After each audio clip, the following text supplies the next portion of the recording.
Hello everybody and welcome to Journal Auto YouTube channel. Today I have with me a Renault Megane from the third generation in the estate version and in the Boss edition.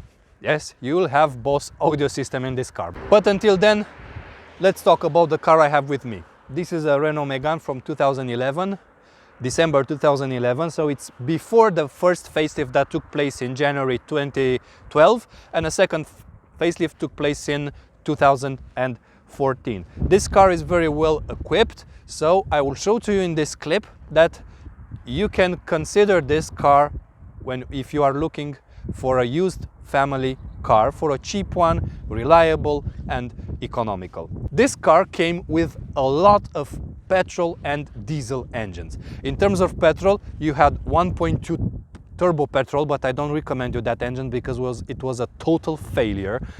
You also have a 1.4 turbo petrol engine, but that was an engine with oil burning, so I don't recommend it to you. You also have 1.6 naturally aspirated petrol engine. That was a good and reliable engine.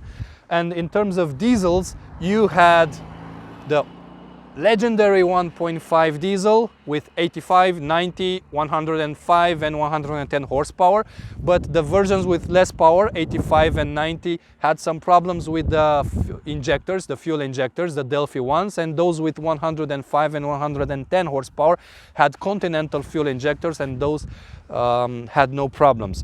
This car also came with a 1.9 diesel engine with 130 horsepower, and this is what this car has under the hood, and also a 2.0 diesel engine, 160 horsepower and also 150 horsepower, but I don't know why Renault made those engines, because they are generally the same 1.9 engine with a little bit more power and a little bit bigger. So let's make a short walk around the car. As I said, this is a quite well equipped car, even if it's 11 years old at the moment of filming, and as you can see, it's a Boss edition. Also has what I like at Renault compared to my Opel. It has the turn signals in the mirror, and of course you have the typical Renault card and not key. And even if it's 11 years old car, it has keyless go and keyless entry. When I started filming this car in front of it, it closed automatically, and you have this button, and if you have the card with you, you just need to click on this button, wait a little bit, and the car opens. Oh, nice. And you also have a Boss badge here when you open the door, for you to remember that you have a Boss edition car with good music. Okay, now on the side there is nothing special, but a thing that I like is that the side window in the back, it's very big compared to today's cars where it's very small because of the fancy design of many cars. This one is big, it's very nice, you have a lot of visibility inside, but sadly this means that the last window is very small and the visibility to the back, it's not that good. In the back, the car also looks quite well, and a thing that I like a lot, you can see here, if you get closer, you can see in the tail lights inside a lot of Renault badges. This is very interesting, something that caught my attention. When you look at the tail door, you might imagine that it opens from here, but no, it opens down here, and you can see that there is no load lip. This means that you can get stuff out very, very easily. The trunk, it's big. I mean, it's in the average of the class of that time, 524 liters, a little bit bigger than in the Opel, and I think a little bit bigger than in the Ford Focus too. But not that much, only, let's say, maybe 10-20 liters difference. Also, inside you have pockets on the side, but a down thing is that they are not very deep. I would like for them to be at least this tall in order for you to put a lot of things there. But also you have two hooks on each side, and of course I'm comparing it with my car. It's in the same class where it has only one hook.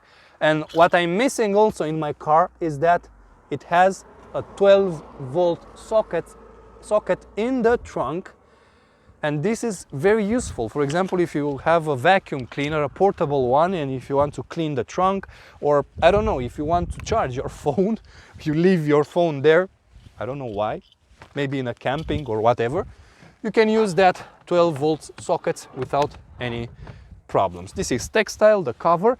The trunk door, it's quite long, it's quite bulky and heavy also, but a nice thing is that this car has a trail hook.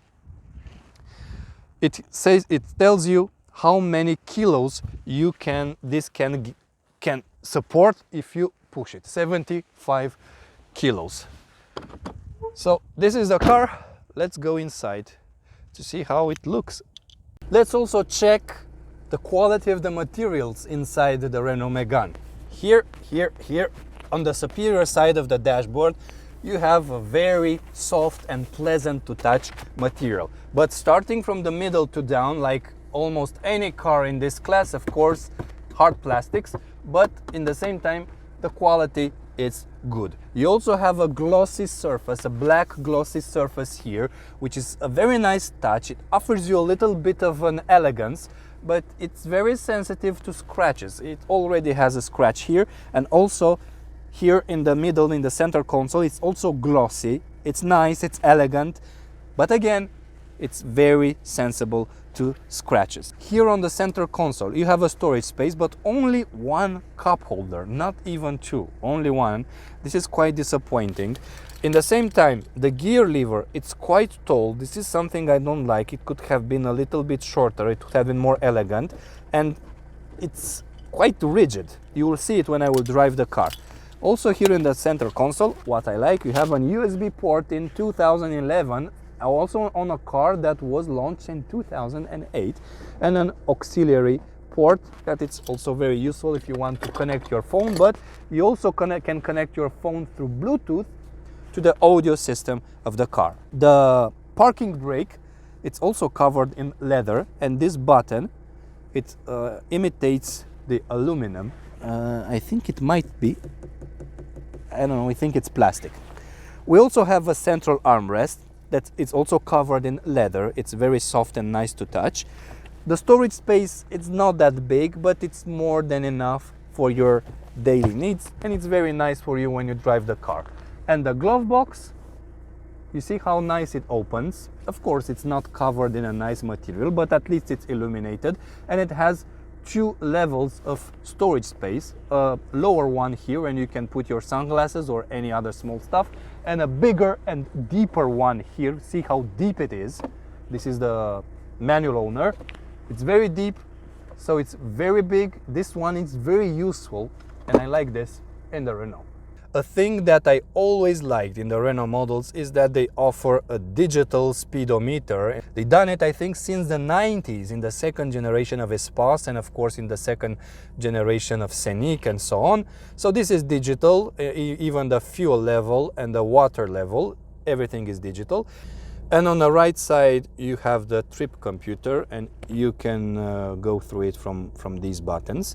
So this is the total kilometers, total distance covered by these cars, and on the second row it's the trip distance since it was last reset. Then it's the total fuel used. A thing that I liked in Renault and Dacia models is that it tells you how much fuel you used, not as an average fuel consumption, but total liters of fuel used since the last reset. The average fuel consumption, it's 7.6 because this car also was used a little bit in the city. The current fuel consumption, the range, the total distance since the trip computer was last reset, the average speed since it was last reset, the service in, so the number of kilometers left until this car will be serviced again, the menu, and of course if you want no message available, you have this option. Maybe there are people who don't want to see anything there. This is the steering wheel. It feels quite nice. It's covered in leather. Here you have a button for setting your speed on the cruise control, because the cruise control is being set from the center console, so the buttons are You have a button here and then you have a button here. Of course, they could have done it. They could have put everything on the steering wheel. I don't know why they didn't do it. And you have here an aluminum. I mean, it's plastic, but it wants to be like an aluminum. It's not aluminum, but it offers a little bit of sporty feeling in the car. You have here a central screen, and you can control it. Of course, it's not touch screen. It's 11 years ago, but you can control it from all these buttons. You have map, 2D, 3D, home. This is for the music, repeat and mute. This is to change the light here, the brightness. Okay, you have the menu, and then you navigate with this like a mouse through the menu, traffic, send alerts, and map corrections, browse map, and so on. And if you click on map, you have the map here, but you see it shows us that we are not on the road. This is because most probably it doesn't have a map for Eastern Europe. This car was brought from Germany. Here we have the climate control. It's automatic. You have all the buttons you need here, even a fast button. And what I like is that the button for the heat and for the up and down, I mean, if you want to make it colder or to make it warmer, you push. For example, if you want to make it warmer, you can of course click on this, but in the same time you can push it like this. This is nice. And if you want to make it warmer, you can either do it like this, from down to up, or like this. This is very nice. And here we have the audio CD.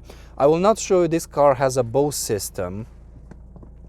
Let's show you the door. See, this is a Bose system. You saw it in the beginning. I will not test the music, because if the music will sound in this video, most probably they will ask me for a license and to pay for it, and I don't want to give them money. The door pockets are quite large. They are interesting. And you have leather. See, here it is leather.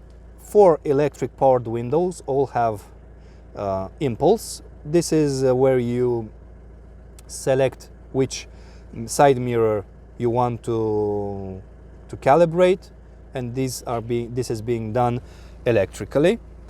And if you want, you have heated seats, but you have the heated button, the heat button only here, and you use it like this for the level.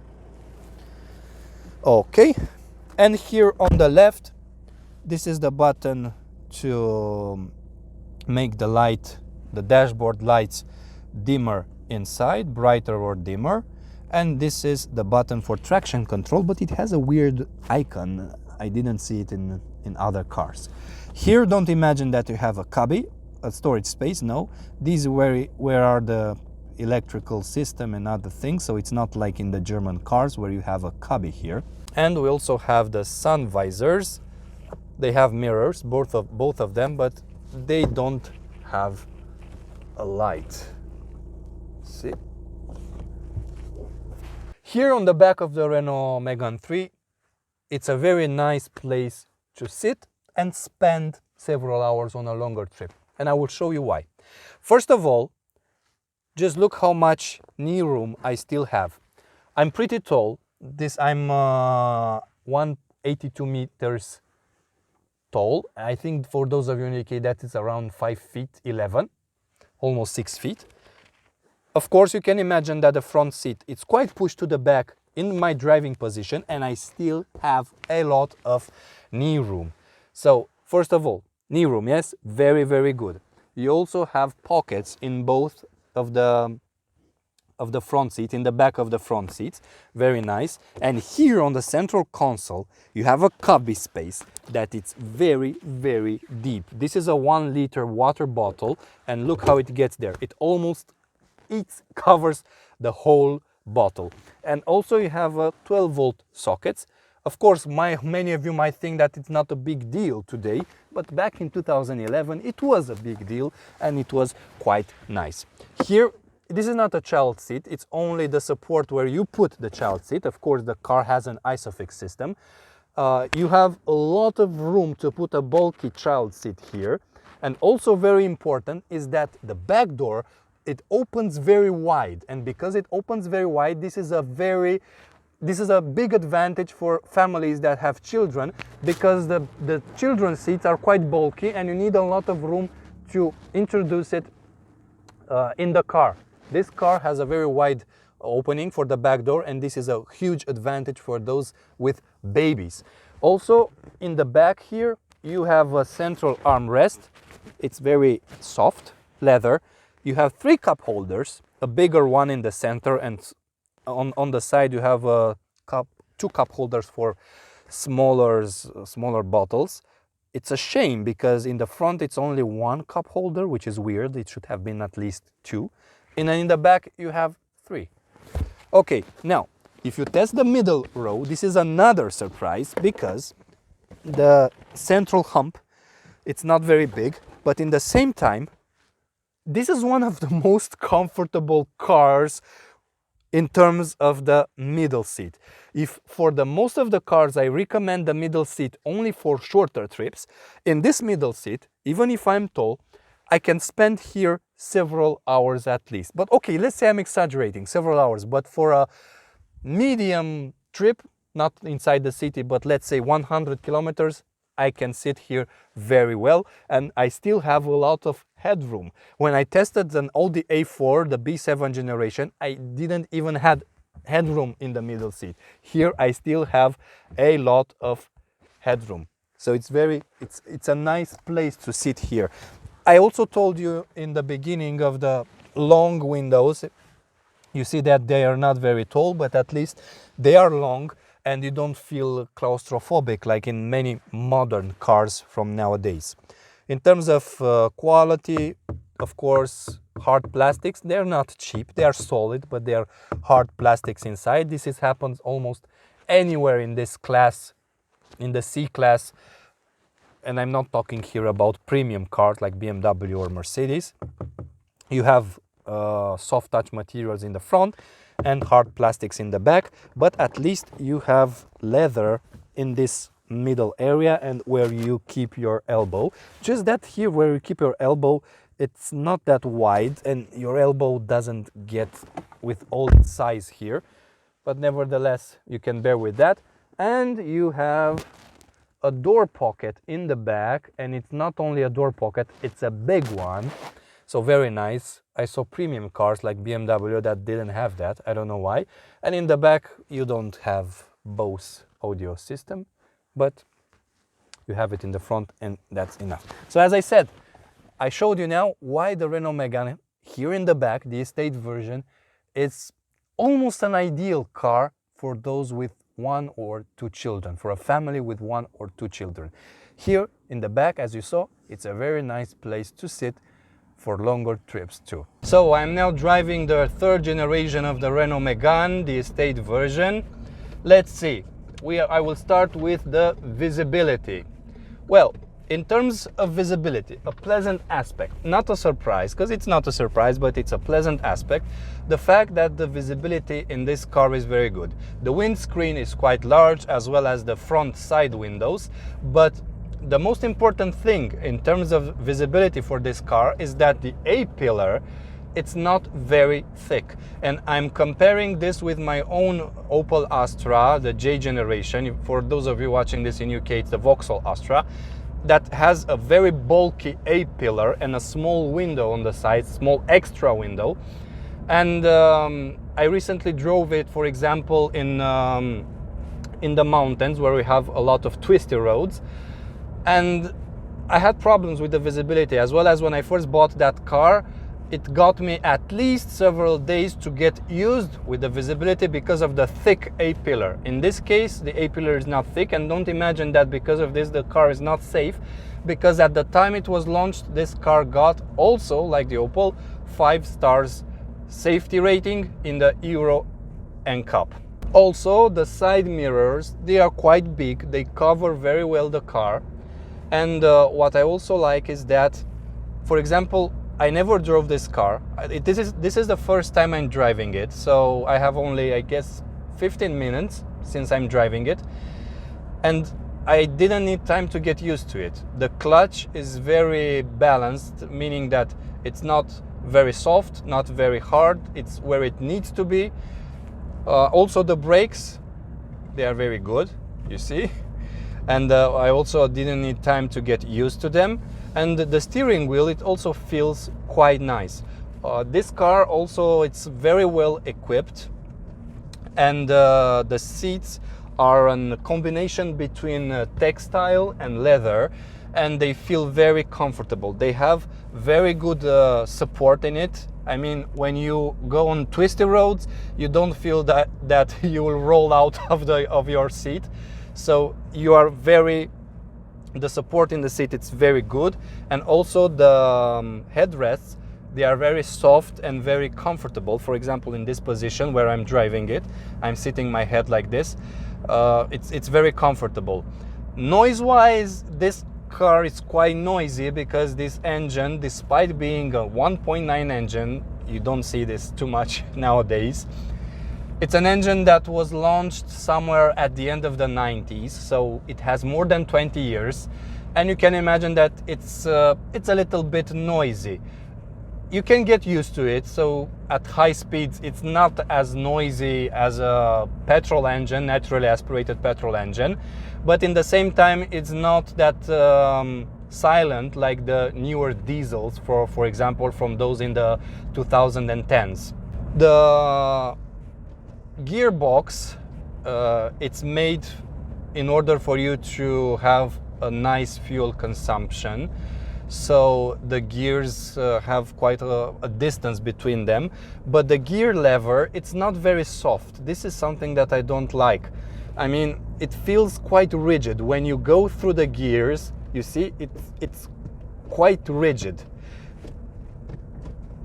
You saw this. This is something I don't like, and this is something that I saw also in the Dacia models, which of course they use the same gearbox as in the Renault models. But overall, it's quite comfortable. For a small family, this estate version, it might be a very good deal for you because the car is safe, the car is economical, it's reliable, one of the most important things, and also it's comfortable. On twisty roads, it's okay, it's not a sport car. You need to remember this all the time. This is not a sport car. And if we are testing the direction, it responds to the moves, not like that in the sport car, but also it's not very electrically assisted that it doesn't respond at all. It's very balanced. This is the word for this direction and steering wheel. It's balanced, and this is exactly what a normal family that doesn't look for a sport car needs. Because being balanced, it offers safety, but in the same time, it offers also comfort. So this is one of the best cars that Renault made in the past 20 years. Comfortable, safe, and reliable. So a very good choice for those of you looking for a cheap and reliable used car.